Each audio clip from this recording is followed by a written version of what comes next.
التمور الجزائرية هي الأكثر طلبا في المغرب. هادشي اللي غادي نعرفو في هاد الفيديو هذا اللي كيحكوه لنا تجار مغاربة. التمور الجزائرية أكثر طلبا في السوق. ما كاينش اللي مطلوب التمور ديال الجزائرية في السوق، يكذب عليك الكذاب. من جهة الجهد هذه كتسمى بوسبيلو، هذه بوسبيلو ها هي بات تلاحة، هذه كتسمى الزبل. حاشا نعمة الله هذيك الزبل. وارالياس لعند خوتنا عاوتاني هذه بيعايروا للناس، ولكن انا درت حتى عيد وخدمت حتى عيد وبعت وشريت حتى عيد. هاد الجزائر هذه بعت فيها الصنف الثاني، هذا الصنف اللي ولي جد دابا، هذه بعت فيها الصنف الثاني واللي تا تيشكرها. وعلاش في نظركم التمور الجزائرية كيبغوها المغاربة بزاف؟ غنتفرجوا في هذا الفيديو وتصنتوا معايا وبارطاجيو الفيديو مع اصحابكم باش الرسالة توصل، لان الفيديو مهم بزاف. على بركة الله نبداو الفيديو.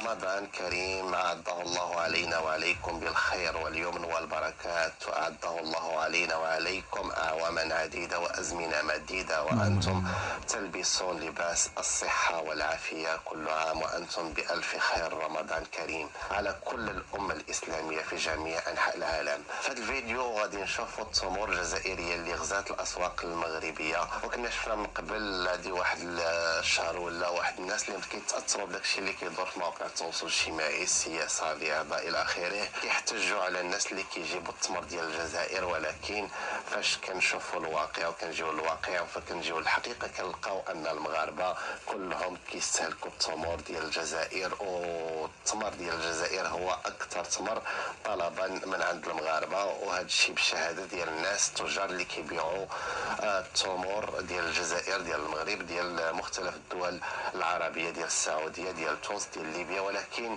كيقولوا على ان التمر ديال الجزائر هو الاكثر طلبا لانه الافضل لا في الثمن ولا في الجوده. انا براسي خرجت وشفت الاسواق هنا بالضبط في كازا، التمور الجزائريه موجوده بكثره كتغزو الاسواق المغربيه. نجيكم صريح بصراحة، راه هذه الهضرة، راه اي سوق كيبيع، اي بلاصة كيبيع فيها التمر كتلقى التمر الجزائري مسيطر. علاش الجودة والثمن مناسب، واعر وزوين بزاف. باش نكونوا واقعيين ونكونوا صريحين، ما غاديش نافقوا. كانت الحاجة مزيانة كنقولوا مزيانة، كانت الحاجة خايبة كنقولوا خايبة. ومهم بارطاجيو الفيديو، بارطاجيو اخوتي باش الرسالة توصل.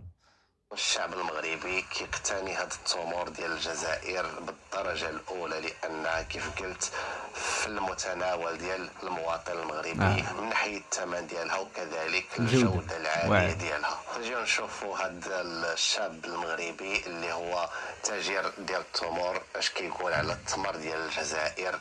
هذه جزائريه، تمور جزائرية. بالنسبه للناس ككل سنه كنشوفوا انه كاينين مثلا في وسائل التواصل الاجتماعي كيقولوا انه التمور الجزائريه راه المغاربه ما بغاوش ياكلوها لانه فيها هذا سمو كاين شي حاجه. دابا انت كتاجر ديال التمور يعني عندك خبره الا بغينا نقولوا في هذا المجال هذا، شنو تبغي تقول لي في هذا الموضوع هذا؟ التمور الجزائرية أكثر طلبا في السوق. من الاخر ما كاينش اللي مطلوب التمور ديال الجزائرية في السوق، يكذب عليك الكذاب. التمور الجزائرية انا الا سولتني انا بذاتي انا تنفطر بها وتنسحر بها.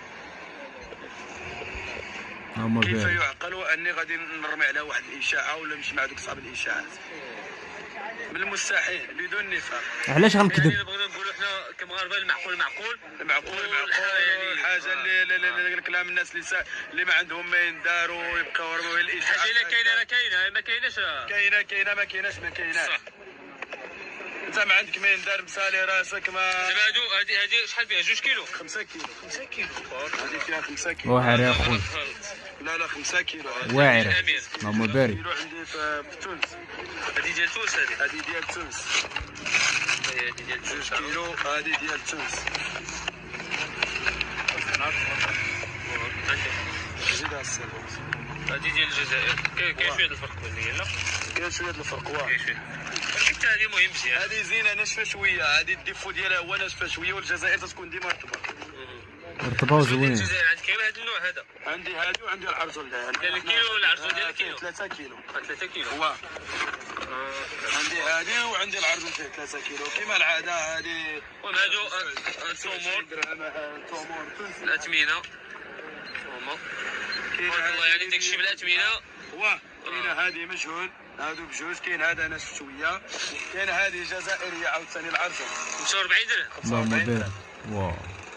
بارك الله. كاينه هذه فيها 3 كيلو. هذه 70 درهم. لا 100 درهم.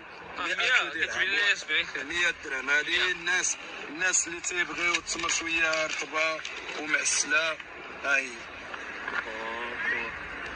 سولت حتى انا عليها هنايا، سولت عليها واحد الماركه واحد النوع يعني 40 درهم 40. المهم كتراوح من بين 40 كيقول لك 45 50 فهمت يعني كتوصل 5 دولار يقول لك 4 دولار ونص 4 دولار يعني هذا هو الثمن كيكون ديال هاد الماركه هذه. حيت سولت انا عليها التمور الجزائريه كتراوح ما بين 4 دولار و5 دولار غير في دوك الجوايه الكيلو.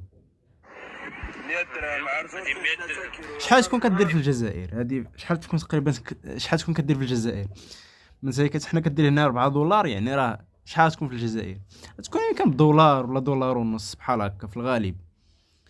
في الغالب بحال هكا غادي تكون. راك عارف ترونسبور والمصاريف وهذه كتزيد شويه في الثمن.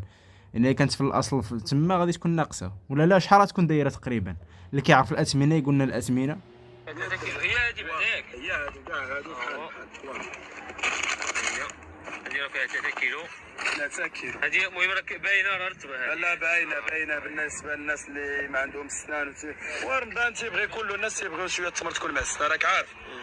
الجسم ضروري تيبغي شويه. نعم كيف قلت بالشهاده ديال التجار ديال التمور ان التمر ديال الجزائر هو المطلوب رقم 1 من عند الشعب المغربي في هذا الشهر الفضيل. ونزيدو نشوف واحد التاجر واحد اخر اللي كيف قلت كانوا خرجوا شي وحدين اللي متاثرين في فيسبوك وكيسبوا في هذوك الناس اللي كيجيبوا التمر ديال الجزائر. هذا واحد منهم اللي انتقدوه وسبوه لانه كيجيب التمر ديال الجزائر واسمع ليهم. مع الاسف ملي كتشوف بحال بحال هذا الشيء هذا كيبقى فيك الحال. علاش كتحس بنادم حاقد على والو؟ كنت تقول له علاش انت حاقد ما غاديش يعطيك جواب.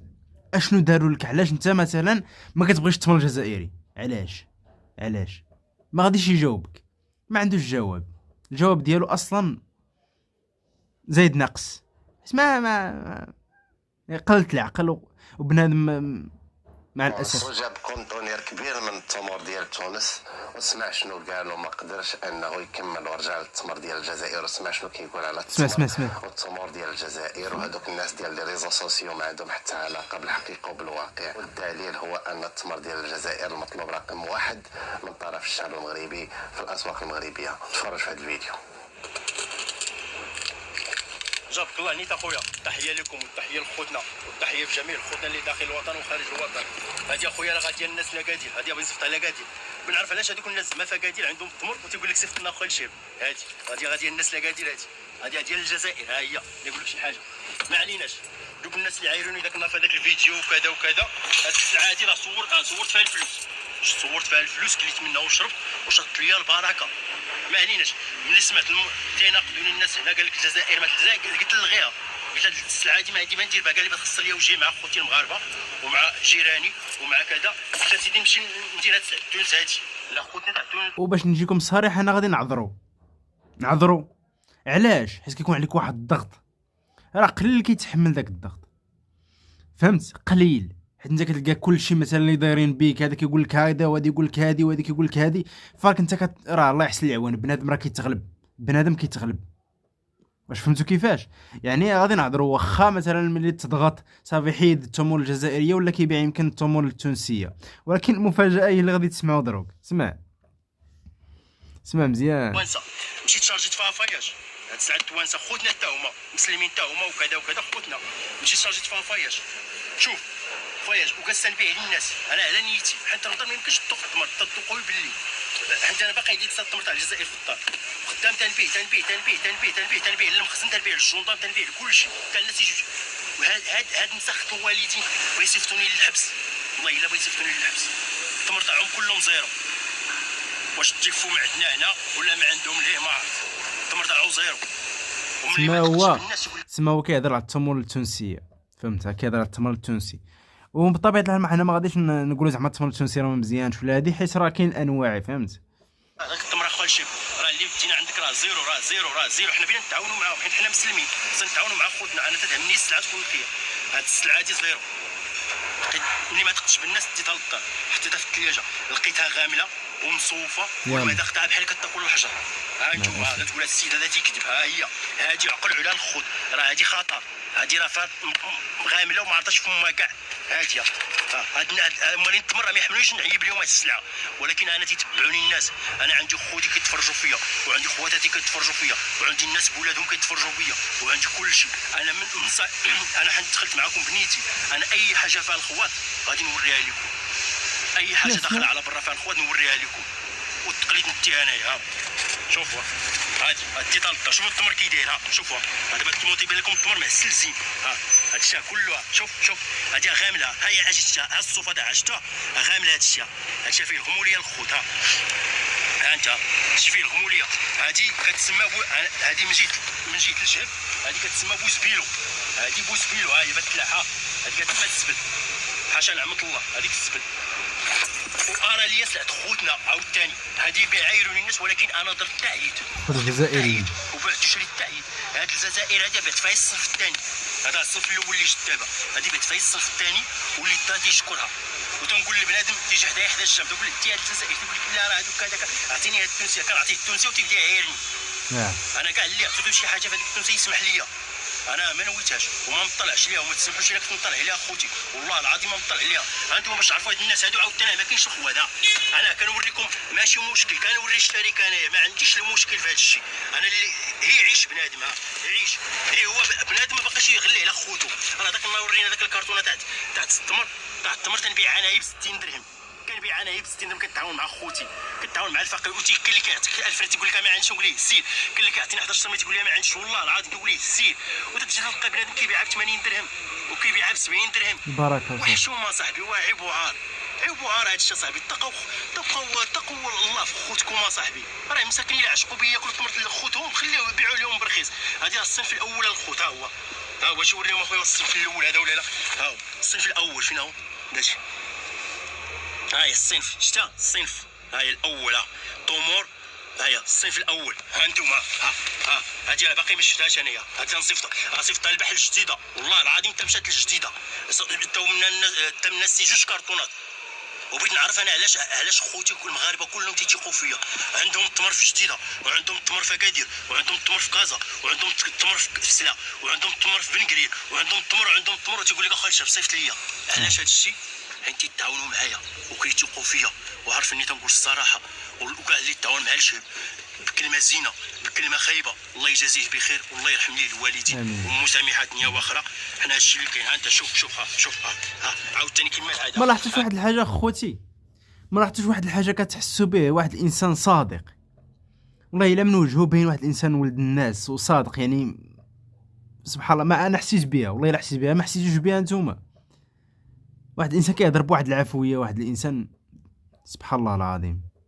فوق شي الفوق كي داير. شوفوا الفوق هذا الفوق. هاد الناس هادو ما كنجيش عليهم انا. هذا الفوق انتم الخوت شفتوا. هذا هو الفوق شفتوه. هذا الفوق. انت شوف هذا الفوق. غنوريهم اللي تحت عاوتاني.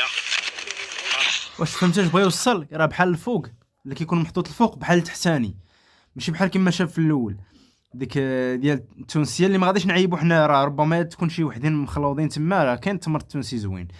شوف التحتاني كيديروا خايب والفوقاني زوين، باش انت ملي كتحل كتشوف الفوقاني كتقول واو، كتديها كتاكل الفوقاني كتلقى التحتاني ما فيه ما يتشاف.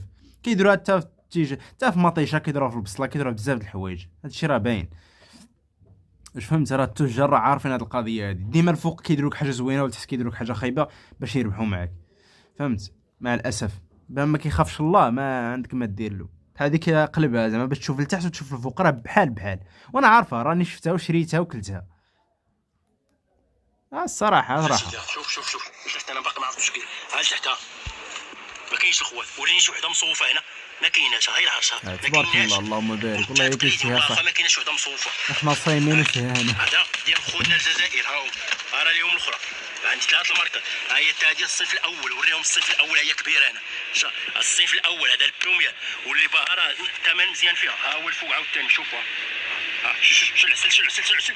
تبارك الله اللهم بارك. واعره علاش هذا الشيء اجي عاود قلب ليهم يقول لك هاد السيد هذيك ها هو وريهم حنا ما سوقناش صراحه. اللي بغى يتقلق واللي ما بغى يتقلق حياته هادي. ها هو هاد الناس هادو شتيو خدمتهم، شوفوا ها الخدمه تاعهم. على هاد الناس هادو ما نبيع سلعتهم انايا هزز. هاد الناس هادو ما نبيع سلعتهم خوتي اللي بعتو. شوف ما عمرني صورت هاد الفلوس هادي اللي صورت هاد الساعات صورتها نهار عقل. شوف كليت وشربت وصيرت. الله يسير، الله الحمد لله، الله يسخر. شوف اللي ما عنده فلوس كيتكمر وشرط ليا البركه في هاد السلعه هادي. يعني انا خصني نشوف فيها البركه فيها البركه الحمد لله. ما فيها ضرر. تقول لك هذا ما فيهاش ضرر والله العظيم الا هي اللي تناكل في الدار. شوفوا شوف العرش تبارك الله. شوف هاد البركه هادي. شوف اللهم بارك. البركه هادشي كله مليح وكله نقي. بلاتي نعاود نجيب لهم ماركه اخرى يقول لك هاد السيد هذا كاين حيت عندي انا الماركه. هاد السلعه هادي غادي تجيني خير السيت انا هنايا ولكن عفاك التيزيام ديالها الثاني غادي نجيب لها ماركه اخرى. ها هي الماركه الاخرى. هنايا خلي بنادم يعيش. تيقول لك هذا توري الشركه خليهم يبيعوا ويشريو غير هما يتكيسوا على عباد الله. ما باقيش يخليو هذا عقلوا بيبيعوا عليكم ب 90 درهم و80 درهم. هاد البلاوات هادو عقلوا عليها. بغا يضربوكم 100 درهم ونتبلوا 100 هادي. هاي الصنف الاول. اجي نوريهم الصنف الاول عاوتاني ويا العاب. هاي الصنف الاول شتا طمور. الصنف الاول ترويج الشرويج ولا ما عرفتش طمور الشموخ ولا شنو. ها انت وريهم. ها هادي ما عرفتش كي داير الكايه. شوفوا العسله. ما كاينش التصوفه والله سيدي ما كاينش حاجه مصوفه. هادي ناشفه واحد. والله الا كتديها وعينيك مغمضين، كتديها وعينيك مغمضين ما صافي تايق في السلعه. الحمد لله. ويلا اللي تيبغي الناس هي هادي. ها انت لتحتها. ها لتحت عاوتاني اللي يقول لك السيد هذا تيكذب. ها لتحت انا ما كيخلصونيش باش ها لتحت شفتوا التاع كيدير على الحقيقه ما كاينش القوال. ما كاينش نجيب لكم انا هادي ونمثل لكم اللي مزيانه. حيت التمر عرفتو كيدير. ها هي الفرن وريو. شوفوا العسله. اللهم بارك. هو لتحت. ايوا اللي كيحب يشرب التحيه لي واللي بغانا التحيه لي واللي ما بغانا عواشر مبروكه. وشوفوا راه حنا راه خوت. هاد الناس هادو اللي كتعايروني على قبلهم انا اش من ربح عندي كاع الا عايرتهم. اش بغيت نستافد؟ راني قاعد نسبهم وكنعايرهم عليهم السبه. اش ما استفدت والو. ولا قلت لهم الله يرحم الوالدين الله يكثر خيركم وداكشي استفدت مع الله. الخير انا كنستافد ديال الخير. انا باغي الخير. خص حنا دابا في الدنيا عرفتي واقع. خصك تلوح السريعه وتسنى الحصاد تاعها. ماشي بتلوح انت في البلاصه وبتنوض لك السريعه. اللهم بارك. بتنوض لك الخليفه في البلاصه بتلوحها وبتنساها. ما تعرف هاد الناس هذوك كيعايرونا كاع. قلت نتوما ما تيحملوناش هاد الجزائريين ما تيحملونا مور. ما تعرف حنا هاد الخير تاعنا ردونا تيبغيونا رجعوا تيبغونا تيحبونا تيموتوا علينا حتى تعاملوا معاهم حنا مزيان. تيباركوا علينا هما في السبان حنا كنتعاون معاهم مزيان. على انا ما وقعش ليا في فيسبوك شحال ما تيكونش شي يبغيني وحق الله العظيم. اقسم بالله الا بصح وقعت لي شحال من مره. دابا هذا المحتوى اللي كندير انا شحال ما كيبغيش. وشوف كيجي يعلق ويسبني ويعايرني ودا كنعلق له بزوين. والله الا كنهضر معكم شوف راه بالتجربه كنعلق له زوين كنصحو كذا ولا الا كيولي من احسن المتابعين. علاش حيت انا بغيتو. حيت انا هضرت معاه بطريقه زوينه. واخا هو كان غلط كيعتذر منك كيقول لك سمح لي والله ما كان كيسحب ليه وكذا ومنهم عداد. يعني راه انت الصوره ديالك هي اللي كتخلي داك بنادم كيفاش يدير يتعامل معك حتى ملي كيكون غلط في الاول. واش فهمت كيفاش فهمتوا الرساله بغيت نوصل؟ ما خصو يكون ذكي في عقل يكون ذكي وصل. فهمتوا؟ ايوا زيد. شحال من واحد تيسبني في اللايف وتنبارك عليه بكلمه زينه وتيرجع تيولي تيدير لي ابوني في اليوتيوب وتيتعاون معايا وتنولي عزيز عليه. وكنتلاقى معاه تيقول لي سمح لي اخويا شباني كنت نعاير. تنقول له سير انا مسامحك دنيا واخره. الوقت هو بغاني. والتحيه لكم. راه هاد السلعه هادي صورت فيها البركه الخوت وقطع عليها داك الشيء عواشركم مبروكه. يلا السلام. نعم هذه هي الحقيقة. والتمر الجزائري من أجود ومن أجمل التمور ماشي في الجزائر ولا في المغرب ولكن في العالم. الشهادة ديال بزاف ديال الناس بحال هذا الشاب الأردني اللي غادي نشوفوه دابا.